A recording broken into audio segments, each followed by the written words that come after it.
سب سے پہلے تو قرآن مجید نے اہل یہود کے اس قول کو بطور عبرت کے بیان کیا ہے اور ان کی مذمت گویا فرمائی ہے کہ جب ان سے کہا جاتا کہ تم قرآن پاک پر اور رسول رحمت صلی اللہ تعالی علیہ وسلم پر ایمان لاؤ، تو اس کے جواب میں وہ یہ کہا کرتے تھے کہ ہم تو اپنے باپ دادا کے دین پہ رہیں گے۔ اس کا وہ اصرار بھی کرتے، اس پر وہ شدت بھی کرتے۔ تو قرآن مجید نے اس بات کو ان لوگوں کے گمراہی کے طور پر بیان کیا ہے کہ جب تمہارے باپ دادا گمراہ تھے،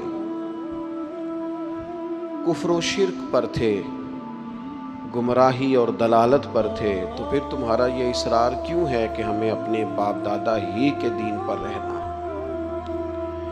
اگر کسی کے بزرگ، کسی کے باپ دادا، کسی کے بڑے گمراہی پر ہوں تو اس کا یہ کہنا گمراہی ہے،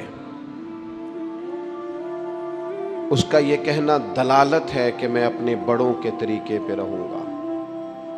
لیکن اگر کسی کے باپ دادا ہدایت پر ہوں، توحید پر ہوں، ان کے عقیدے مضبوط ہوں، وہ شریعت کے پورے پاسدان ہوں، بیدار مغز ہوں، تو پھر یہ کہنا کہ میں اپنے بڑوں کے طریقے پہ ہوں، یہ گمراہی نہیں ہوتا، یہ اعزاز ہوتا ہے۔ یہ بہت بڑا اعزاز ہے کہ انسان کہے کہ میں اپنے بڑوں کے طریقے پہ ہوں۔ قرآن مجید سورہ بقرہ پہلا پارہ، اللہ کریم نے فرمایا ام کنتم شہداء، کیا تم میں کچھ لوگ اس وقت موجود تھے، کیا تم میں سے کچھ اس وقت حاضر تھے؟ اذ حضر یعقوب الموت، جب موت حضرت یعقوب کے پاس حاضر ہوئی۔ اذ حضر، جب حاضر ہوئی، موت آئی جناب یعقوب علیہ السلام پر۔ اذ قال لبنیہ، تو انہوں نے اپنے بیٹوں سے فرمایا ما تعبدون من بعدی، میرے بعد کس کی عبادت کرو گے؟ تو جواب تو اس کا یہ تھا کہ ہم اللہ تعالیٰ کی عبادت کریں گے، ہم رب العالمین کی عبادت کریں گے، ہم اپنے مالک حقیقی کی عبادت کریں گے۔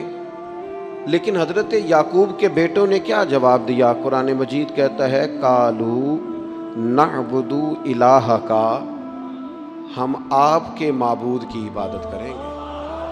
وہ جو آپ کا معبود ہے نا، جس کی آپ عبادت کرتے رہے، ہم اس کی عبادت کریں گے۔ وَإِلَٰهَ آبَائِكَ، اور وہ جو آپ کے باپ دادا کا رب ہے نا، آپ کے رب کی عبادت کریں گے، اور جو آپ کے باپ دادا کا، آباء و اجداد کا رب ہے، اس رب کی ہم عبادت کریں گے۔ کون باپ دادا؟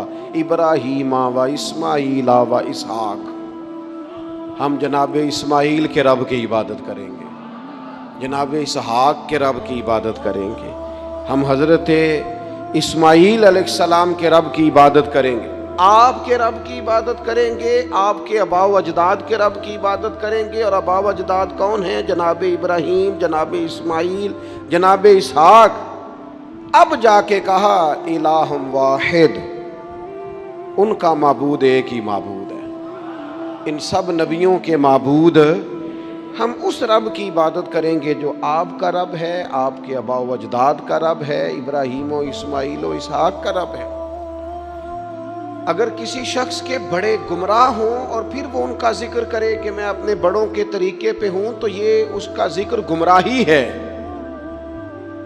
لیکن اگر کسی کے بڑے ہدایت یافتہ ہوں، ہدایت کا منارہ نور ہوں، ان کی زندگیاں مشعل راہ ہوں، ان کے نقوش قدم بڑے تابناک ہوں، تو پھر تو اسے سر اٹھا کے بات کرنی چاہیے، پھر تو اس شخص کو اعزاز سے بولنا چاہیے۔ ہم تو صاحب سلسلہ لوگ ہیں، ہماری تو پوری سند ہے پیچھے، ہمارے جو پیر ہیں ان کے بھی کوئی پیر ہیں، ہمارے جو استاد ہیں ان کے بھی کوئی استاد ہیں، ہمارا تو ایک پورا سلسلہ ہے۔ اور فاضل بریلوی اس سلسلے کو اس طرح بیان کرتے ہیں، فرماتے ہیں تیرے غلاموں کا نقش قدم ہے راہ نجات، وہ کیا بھٹک سکے جو یہ سراغ لے کے چلے۔ کہنے لگے ہمارے پاس تو حضور کے غلاموں کا نقش قدم ہے۔